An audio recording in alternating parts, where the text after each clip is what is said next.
A good friend reminded me recently that God calls us to close gaps.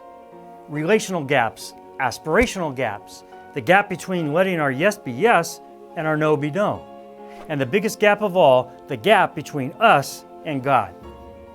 It hurts when we can't close the gap between our negativity and God's peace. It's like standing on one side of the Grand Canyon trying to fly across to God's embrace. That is how far away from Him I felt early in my faith walk. How undeserving I felt, how hopeless I felt. That is a pretty big gap. Most believers claim to have activated their faith, but research proves different. A large percentage of Christians move their faith forward on a small fraction of the power available to them. There's a gap between their faith and their follow-through. Imagine if they closed that gap even a little, and just imagine if they closed it a lot. How many lives would be transformed? How many lives would be touched for God? How many lives would be saved?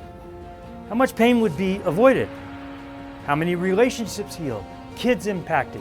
Churches empowered? Missions funded and served? Just imagine.